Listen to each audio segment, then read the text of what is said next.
ഉൽപ്പത്തി 2 ഏദൻ തോട്ടം.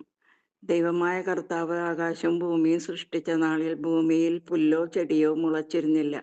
കാരണം അവിടുന്ന് ഭൂമിയിൽ മഴ പെയ്യിച്ചിരുന്നില്ല. കൃഷി ചെയ്യാൻ മനുഷ്യനും ഉണ്ടായിരുന്നില്ല. എന്നാൽ ഭൂമിയിൽ നിന്ന് ഒരു മൂടൽമഞ്ഞ് ഉയർന്ന് ഭൂതലമെല്ലാം നനച്ചു. ദൈവമായ കർത്താവ് ഭൂമിയിലെ പൂഴികൊണ്ട് മനുഷ്യനെ രൂപപ്പെടുത്തുകയും ജീവന്റെ ശ്വാസം അവന്റെ നാസാരന്ധ്രങ്ങളിലേക്ക് നിശ്വസിക്കുകയും ചെയ്തു. അങ്ങനെ മനുഷ്യൻ ജീവനുള്ളവനായി തീർന്നു.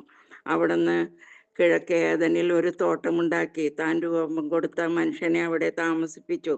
കാഴ്ചയ്ക്ക് കൗതുകവും ഭക്ഷിക്കാൻ സ്വാദുമുള്ള പഴങ്ങൾ കായ്ക്കുന്ന എല്ലാ തരം വൃക്ഷങ്ങളും അവിടുന്ന് മണ്ണിൽ നിന്ന് പുറപ്പെടുവിച്ചു. ജീവന്റെ വൃക്ഷവും നന്മതിന്മകളെക്കുറിച്ചുള്ള അറിവിന്റെ വൃക്ഷവും തോട്ടത്തിന്റെ നടുവിൽ അവിടുന്ന് വളർത്തി. തോട്ടം നനയ്ക്കാൻ ഏദനിൽ നിന്ന് ഒരു നദി പുറപ്പെട്ടു. അവിടെ വെച്ച് അത് 4 കൈവഴികളായി പിരിഞ്ഞു. ഒന്നാമത്തേതിൻ്റെ പേര് പിഷോൺ. അത് സ്വർണത്തിൻ്റെ നാടായ ഹവില മുഴുവൻ ചുറ്റി ഒഴുകുന്നു. ആ നാട്ടിലെ സ്വർണം മേൽത്തരമാണ്. അവിടെ സുഗന്ധദ്രവ്യങ്ങളും പവിഴക്കല്ലുകളുമുണ്ട്. രണ്ടാമത്തെ നദിയുടെ പേര് ഗിഹോൺ. അത് കുഷ് എന്ന നാടിനെ ചുറ്റി ഒഴുകുന്നു. മൂന്നാമത്തെ നദിയുടെ പേര് ടൈഗ്രീസ്. അത് അസീറിയയുടെ കിഴക്ക് ഭാഗത്തു കൂടി ഒഴുകുന്നു. നാലാമത്തെ നദി യൂഫ്രട്ടീസ്.